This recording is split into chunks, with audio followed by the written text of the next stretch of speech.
We have gathered here for the election. हम चुनाव को लेकर यहाँ पर इकट्ठे हुए हैं, पर क्या विशेष क्या है? What is the special? सवाल उठता है कि विशेष क्या है बीजेपी और कांग्रेस के अंदर? जो लोग चुनाव लड़ते हैं वो भी आदिवासी, they are also tribal, indigenous, aboriginals. They are also our people, वो भी हमारे लोग।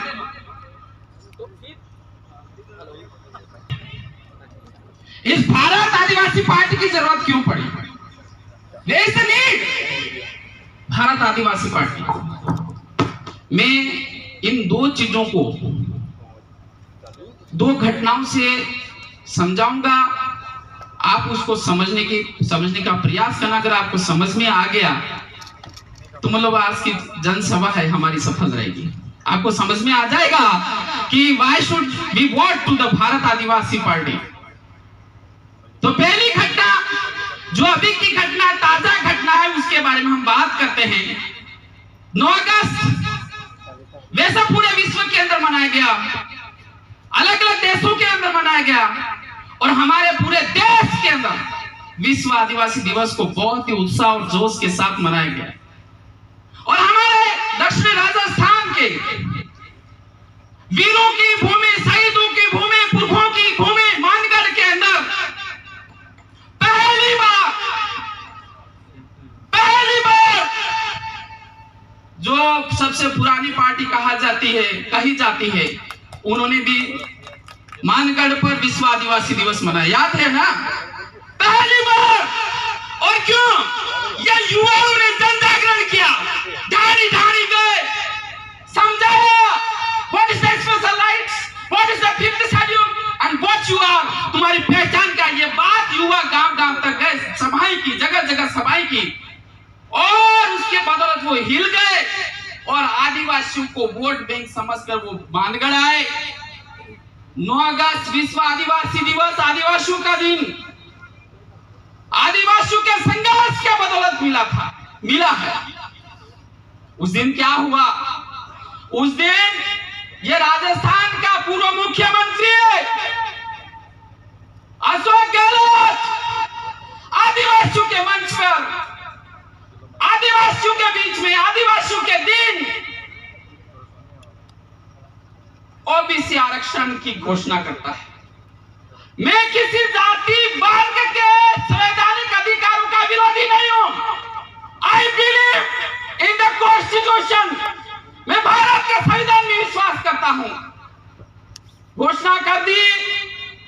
फिर क्या हुआ? हमारे यहाँ के बहुत बड़े नेता कहा जाते तथाकथित, वो जयपुर में गए, रघुवीर मीणा खराड़ी, सुना ना? बहुत सारे लोग समझ he is the tall leader in this area, और वास्तव में CWC का सदस्य, he was the member of the CWC। जहां पर नीतियां बनती, जहां पर पॉलिसी बनती, उस टीम के वो सदस्य थे। जयपुर में उन्होंने ऑब्जेक्शन किया मुख्यमंत्री अशोक गहलोत के सामने साहब कि आदिवासियों के बीच में, आदिवासियों के दिन आपने ओबीसी आरक्षण की जो घोषणा करी, मैं इसका विरोधी नहीं हूं, लेकिन कहां तक जायज है? तो वो मुख्यमंत्री बोलता है चुप। हमारे व्यक्ति की क्या औकात है, क्या वैल्यू आप देख सकते हैं। क्या बोलता है? तू मुझे सिखाएगा क्या? तू मुझे बताएगा क्या मुझे कहां पर क्या करना, क्या नहीं करना है? किस लीडर के सामने बोलता है? CWC लीडर जो आदिवासी है। तो मतलब वहां पर हमारे व्यक्ति एक कुत्ते की तरह रखा जाता है, एक गुलाम की तरह व्यवहार किया जाता है। और ये इसका साक्षात उदाहरण है कि उसको बोलने का अधिकार नहीं है। He has no right, freedom of expression। Bharat का संविधान हमें यह मूल अधिकार देता है कि आपको बोलने की स्वतंत्रता है, लेकिन कांग्रेस पार्टी ये बोलने का भी अधिकार नहीं देती है। ये स्थिति है, एक दुखोटा है। हमारे लीडर वहां पर क्या है? और एक सोचेंगे कि हमारा लीडर हमारे अधिकारों की बात करेगा, हमारे न्याय अरे उसको बोलने का अधिकार नहीं है, उसको बोलने का अधिकार नहीं है। और आप बहुत अपेक्षाएं, you have lot of expectations. ये सच्ची कंडीशन है कि कांग्रेस के अंदर जो भी लीडर हैं वो गुलाम हैं, उनकी सतियत पालतू कुत्ते की तरह है, उससे ज्यादा नहीं है। और ये जिंदा जागता उदाहरण मानगढ़ के अंदर हुआ है। हमारे शहीदों की भूमि, हमारे वीरों की भूमि पर हमारा उनका अपमान हुआ है। जहां पर मानगढ़ की भूमि हमारे वीरों के खून से छन गई थी, हमारी अस्मिता के लिए लड़ते गए, वहां पर इस तरह से अपमान हमारे वीरों का किया। ये सोच गहलोत जो पूर्व मुख्यमंत्री, आप सोचे होंगे, you may be thinking that क्या Congress party is not good. फिर सोच रहे होंगे, तुम्हारे दिमाग में कीड़ा चल रहा होगा कि यार बीजेपी, आप सोच रहे हैं ना, सोच रहे होंगे। तो बीजेपी पार्टी को देयर इज अ फ्रीडम, वहां पर स्वतंत्रता है, तो इसको भी समझे। मैं प्रैक्टिकल उदाहरण दे रहा हूं, practical, I am giving practical example which happened with our leader, tribal leaders, those represent our communities। तो हमारे प्रतापगढ़ के बहुत लीडर, बड़े लीडर हुआ करते थे। आप तो नाम तो सुना ही होगा, नंदलाल मीणा। नंदलाल मीणा नाम सुना? 2016 के अंदर वो कैबिनेट मिनिस्टर थे। राजस्थान सरकार के अंदर वसुंधरा राजे की सरकार में he was the cabinet minister. और हमारे लोग गर्व महसूस करते थे कि हमारे नंदलाल मीणा की चलती है, वो है, he is the great leader, powerful leader, ऐसे हमारे लोग बात करते थे, मैं सुनता था।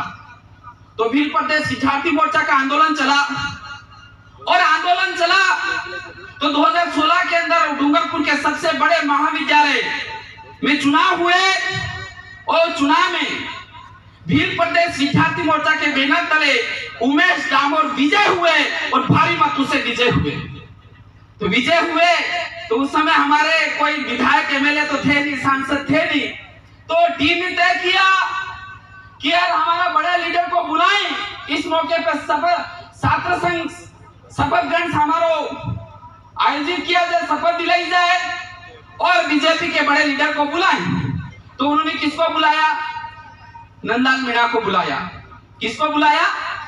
नंदलाल मीणा को बुलाया। नंदलाल मीणा गए, he went to the Dungarpur, और उस समारोह के हिस्सा बने, और शाम को प्रोग्राम खत्म होने के बाद मीडिया से रूबरू हुए। तो उन्होंने ये कहा कि हाँ, आदिवासियों के लिए अलग राज्य बनना चाहिए, ये जायज मांग है। क्या बोला? आदिवासियों के लिए पृथक राज्य बनना चाहिए, भील प्रदेश बनना चाहिए, केवल उन्होंने मांग करी। जब ये बात जयपुर पहुंचती है, महारानी तक पहुंचती है, और शाम होते होते उनको कैबिनेट मिनिस्टर से हटा दिया जाता है,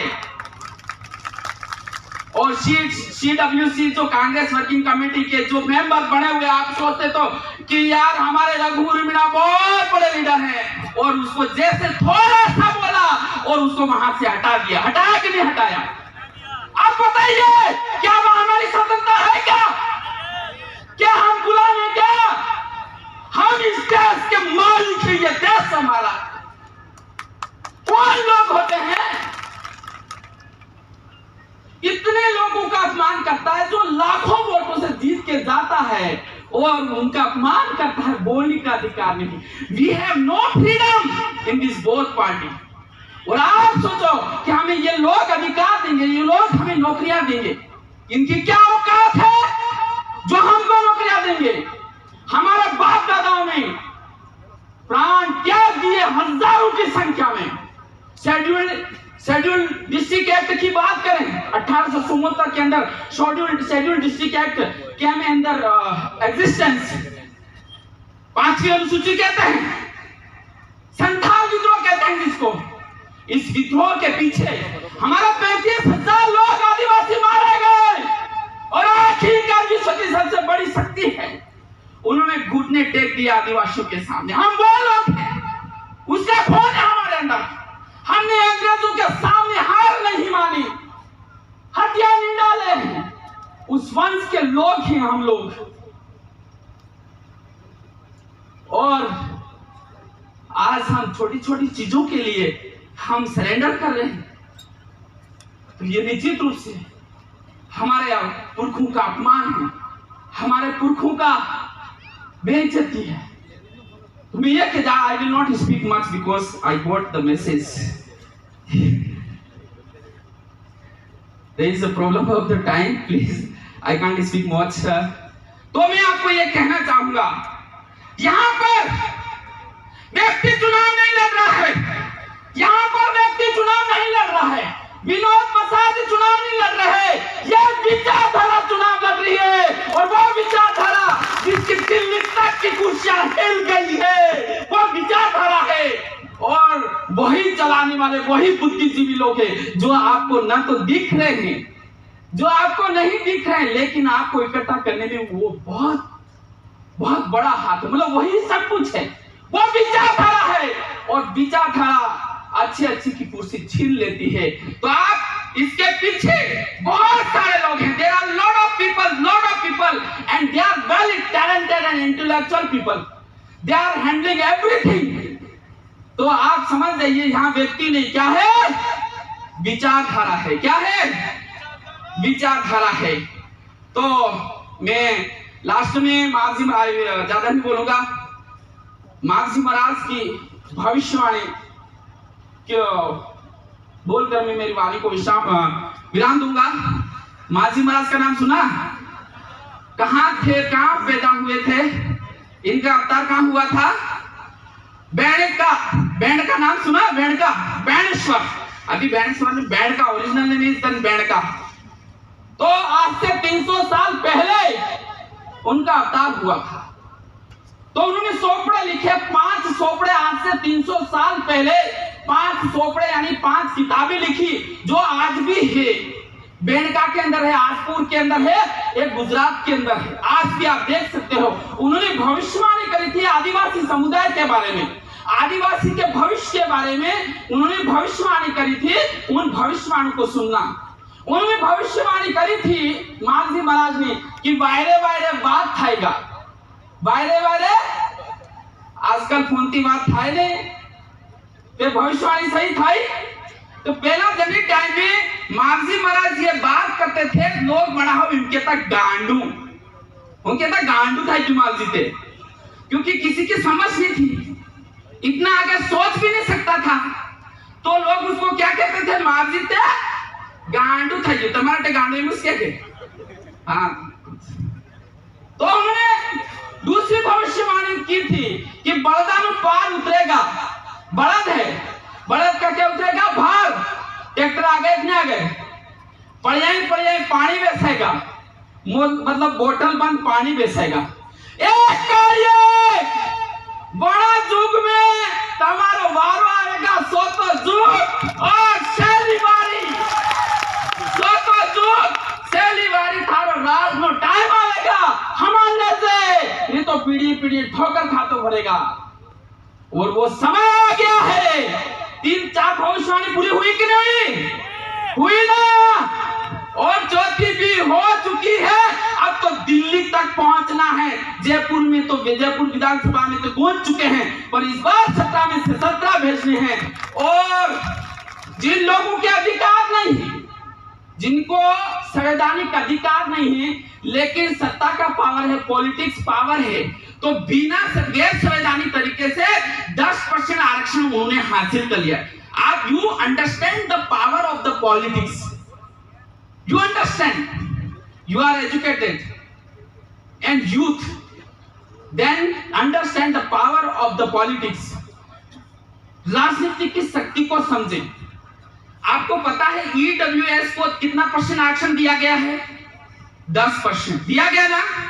कौन से संविधान में लिखा? बबीता जी बैठे हुए, संविधान बैठा हुआ, ये समझ लो, संविधान में लिखा हुआ क्या 10% मिलना चाहिए।